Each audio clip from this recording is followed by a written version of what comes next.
Hello, everybody, and welcome. Thank you for over 100 subscribers to the channel. I saw it recently while I was on vacation. A big thanks for that. Today's topic is going to be Switch 2. Now, I know most here I post about Steam Deck, but I have said before originally that my love for handheld was coming always from Nintendo. And sometimes from PlayStation when they were actually doing good efforts for it. Now, let's talk about it's going to be a lot of situations that people are going to talk about Switch 2, and this video is about kind of managing your expectations, right? Because there's going to be a lot of noise around, and like with Switch Pro, and it's going to be 4K and all of that thing. So it's better to just ignore most of the things that people are going to say, because they're going to say already, they're saying like, oh, it's going to be 4K. But all they said it's going to have 4K output, which literally the PS4 Pro who had 4K output. Yes, you could watch a movie on Netflix on 4K, but almost no game was trying to be 4K on that thing because it couldn't be. So please, like, try to see or like try to ignore those kind of things, and or at least don't take them seriously, because if you have an expectation and then something completely different comes on here, then you're going to be disappointed. So, in my experience with Nintendo overall, what I will expect is that the new device will try to do with DLSS.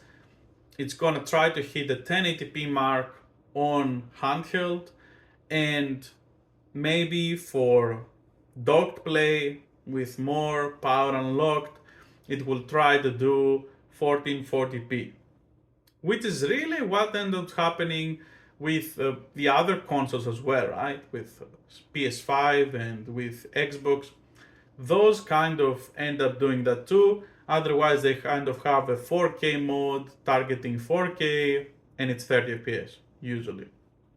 So I would expect maybe 1440p around there, maybe up and down from 1080p for 60 FPS games on the Switch.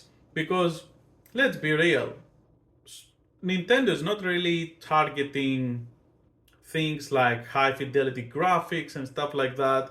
So it could be easier to have some games perform better in that regard, because they don't require so many resources and ray tracing and all those stuff. Oh, one thing I want to say, they were saying that Switch 2 is gonna be have ray tracing capabilities.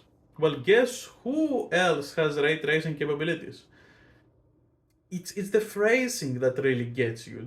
You make the expectation from the phrasing, but then you go and look at Steam Deck that has ray tracing capabilities and plays the game in less than 10 frames per second.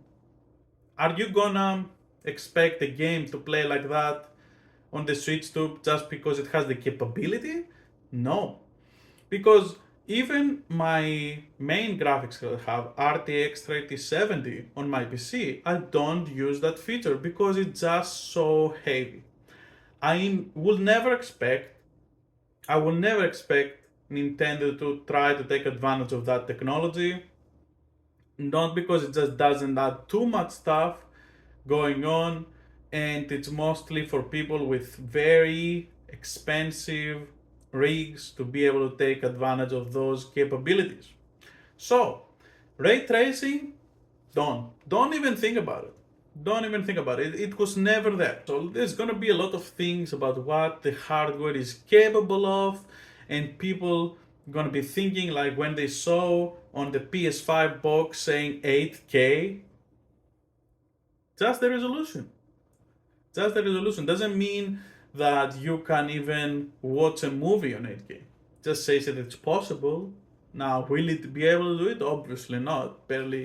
barely does 4K. Please understand that all of the people that are gonna start saying things are only gonna blow up your mind with information that is useless because no one knows how they're going to use it outside of real developers working on the hardware. The only thing that you can take from all of this is that with the NVIDIA chipset inside and being capable of DLSS, your experience docked is, and probably portable as well, is gonna be way better results than what you see on the Steam Deck and on the ROG Ally.